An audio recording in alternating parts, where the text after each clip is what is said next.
Hi everyone, it's Thursday evening.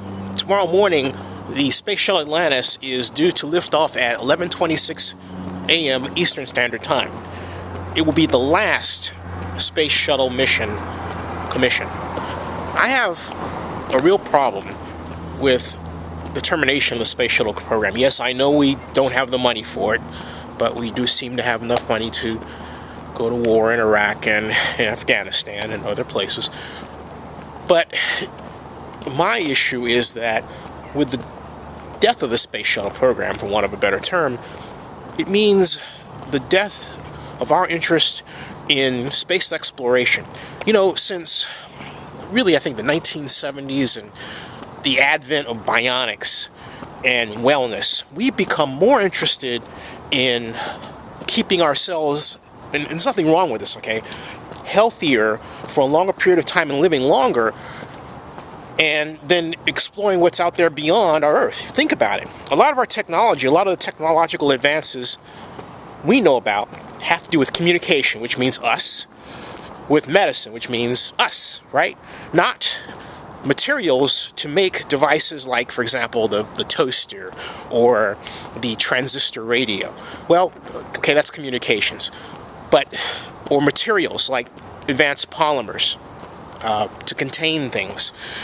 You know, the point that I'm making is that a lot of technological advances have hit us on a personal level that allow us to communicate faster or to be that more robotic, computer-like person. But they've had nothing to do with space exploration. They've had nothing to do with where we were supposed to be right now, which is having finished the first permanent space colony, L5, that would rotate the Earth.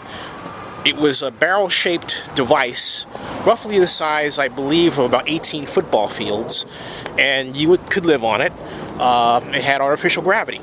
Yeah, what happened to that program? I have no idea. So that program just sort of dwindled away of imagination, and it looks like the Space Shuttle will as well. Meanwhile, we've got better communication devices. We've got Ray Kurzweil telling us that our computers are going to be mating with us, basically not sexually, but in terms of, you know, bodily functions and bioengineering. Okay, fine. We're better, stronger, and faster, but our judgment isn't any better, and we don't know any more about space than we did arguably 20 years ago. Well, at least on a personal level. That's troublesome to me. Oh, and then on top of that, we're texting a lot. We're not communicating verbally. And it looks like we have the death of what I call intellectual curiosity. It's a real, massive problem. So what to do about that? Well, just keep pointing to the problem and hope that somebody does something about it. I have my doubts. I have a lot of doubts.